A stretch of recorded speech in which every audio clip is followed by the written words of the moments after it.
शनिवार को जो आंदोलन हुआ उस आंदोलन में कांग्रेस के प्रदेश के मुखिया, शनिवार को जो आंदोलन हुआ उसमें कांग्रेस के प्रदेश के मुखिया हो या तो मुंबई अध्यक्ष वर्षा गायकवाड़ को शामिल नहीं हुए।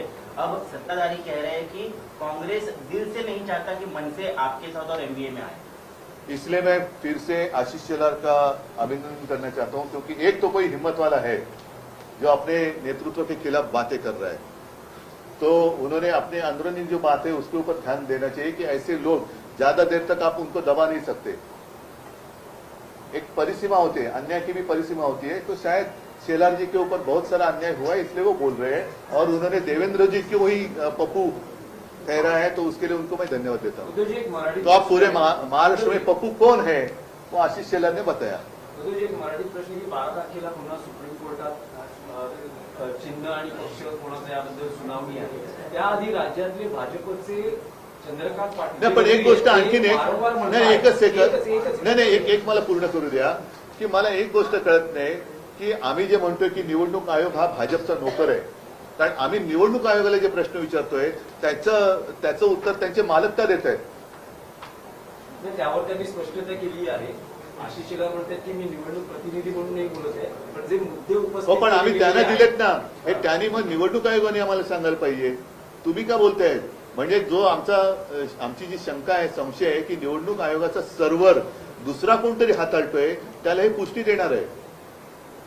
तो प्रश्न कंटिन्यू असा आहे की चंद्रकांत पाटील असं दोनदा म्हणाले आतापर्यंत बॅक टू बॅक।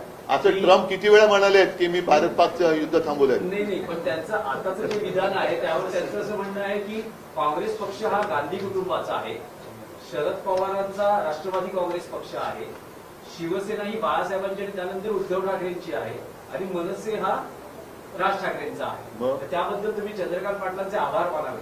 खूप हे त्यांनी म्हणजे आता मी बोललो ना की हा अन्याय सोसण्याची एक ताकद असते, ती संपली का लोक उठाव करतात। जसं आज आशिष शेलारनी केले तसं चंद्रकांत दादांनी केलेलं आहे, म्हणून मी त्यांना धन्यवाद देतो। आणि शिवसेनेचं नाव हे दुसऱ्या कोणालाही देण्याचा अधिकार कोणालाही नाही, निवडणूक आयुक्ताला सुद्धा नाही। म्हणून मी पहिल्या निवडणूक आयुक्तांना धोंड्या म्हटलं होतं, आता जर ते पुन्हा करते असेल तर या आयुक्तांना मी गोट्या म्हणेन।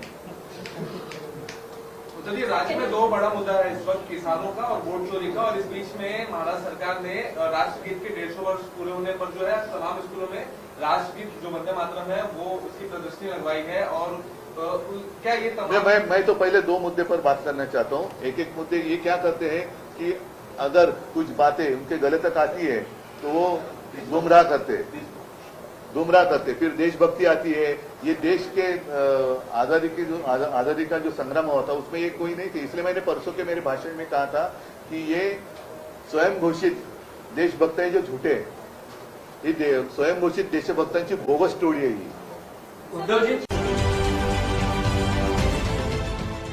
देश विदेशातील प्रत्येक घडामोडींचे लाईव्ह अपडेट मिळवण्यासाठी आता साम टीव्हीच्या सर्व सोशल मीडिया प्लॅटफॉर्मला लाईक, फॉलो आणि सबस्क्राईब करा।